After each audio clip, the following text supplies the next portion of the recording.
नमस्कार विद्यार्थियों, मैं सीता ठाकुर अपने YouTube चैनल हिंदी व्याकरण विद सीता मैम में आप सभी का बहुत बहुत स्वागत करती हूँ।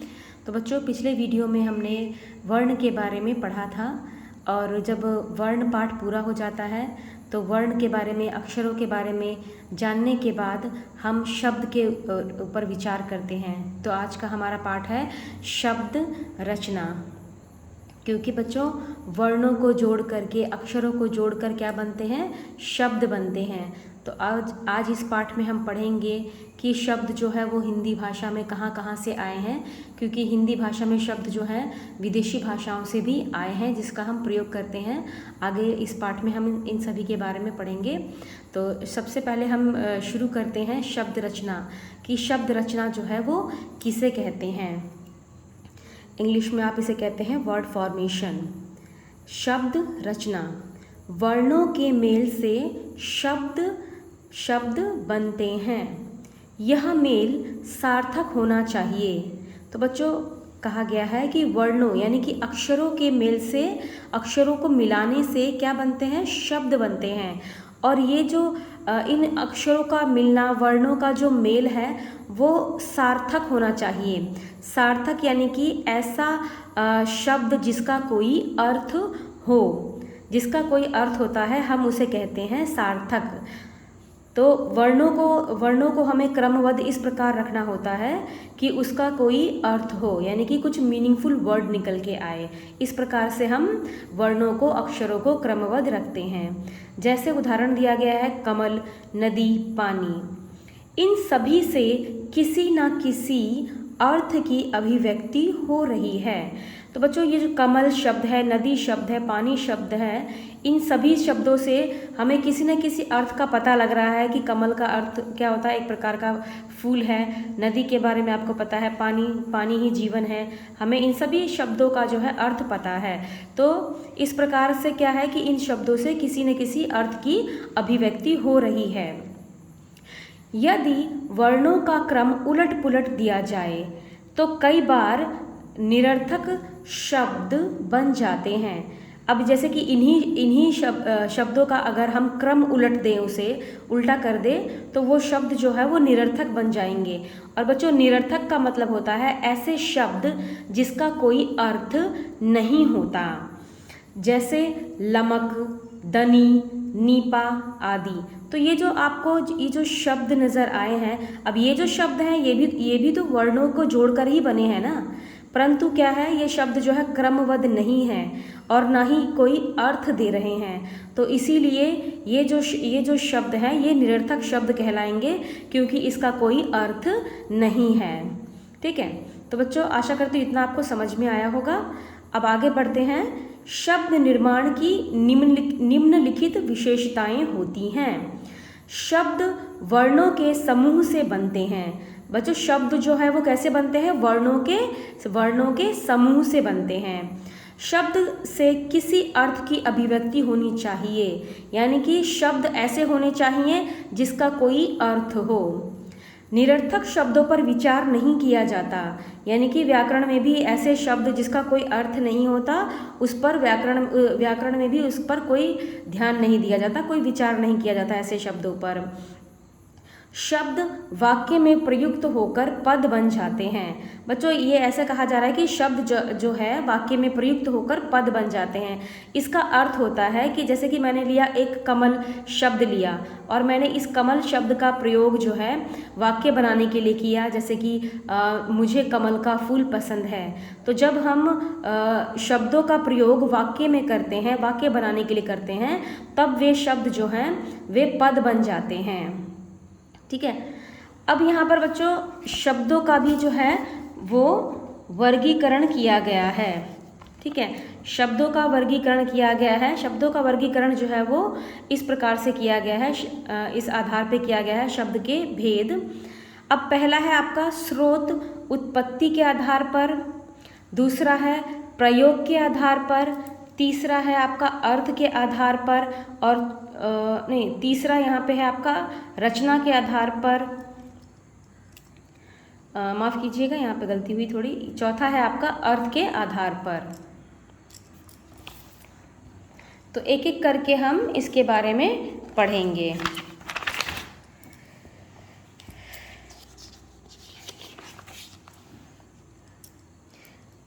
शब्द भेद में हमारा पहला है स्रोत के आधार पर, यानी कि उत्पत्ति या स्रोत के आधार पर शब्द भेद। हिंदी भाषा में अधिकांश शब्द संस्कृत से आए हैं। तो बच्चों हिंदी भाषा जो है इसमें बहुत सारे शब्द ऐसे हैं जो संस्कृत से आए हैं। बहुत से हम ऐसे शब्दों का प्रयोग करते हैं हिंदी बोलते समय जो कि संस्कृत से आए हैं। कुछ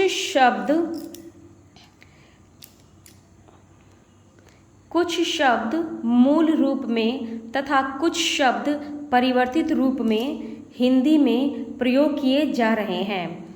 इन्हें तत्सम तद्भव शब्द कहते हैं, जैसे दुग्ध से दूध।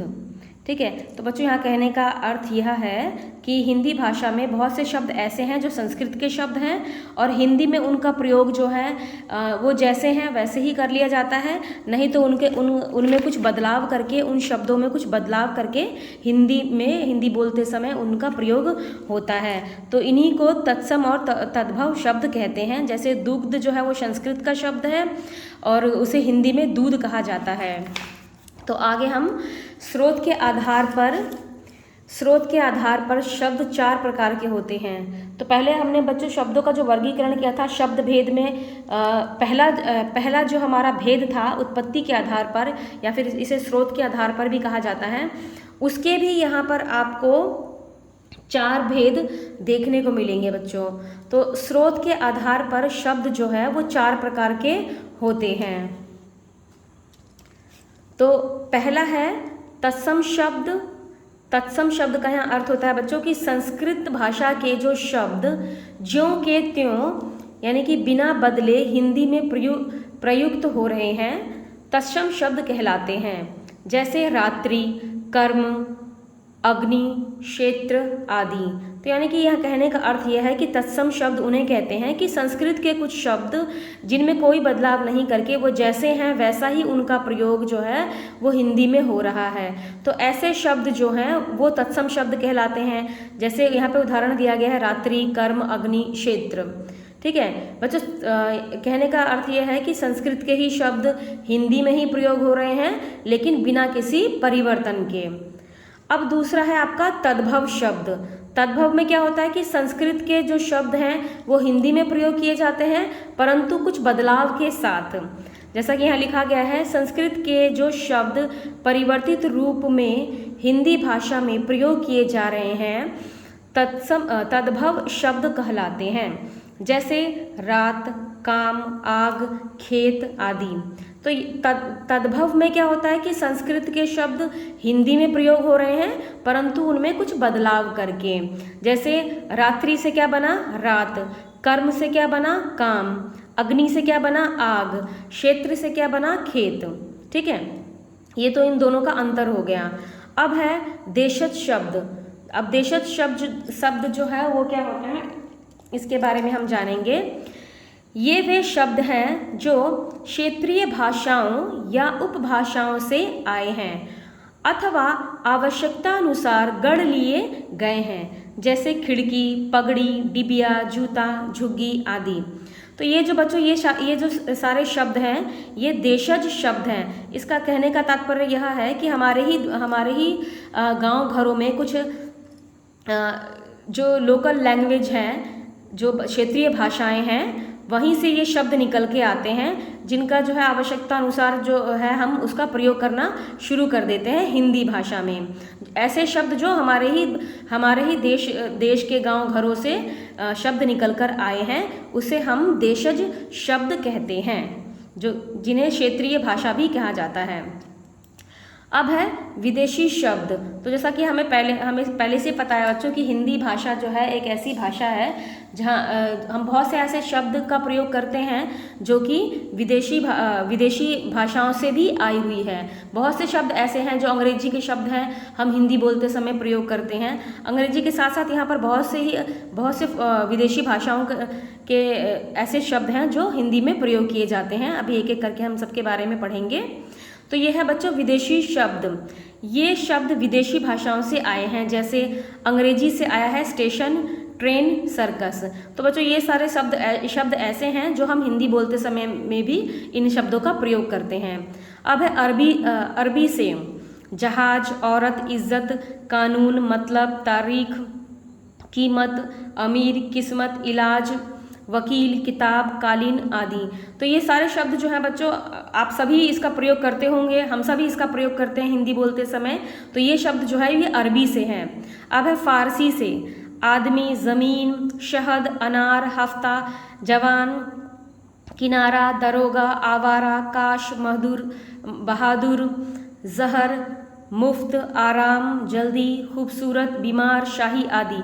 तो ये सारे ऐसे शब्द हैं जो कि फारसी भाषा के हैं, परंतु हम हिंदी बोलते समय इनका प्रयोग करते हैं।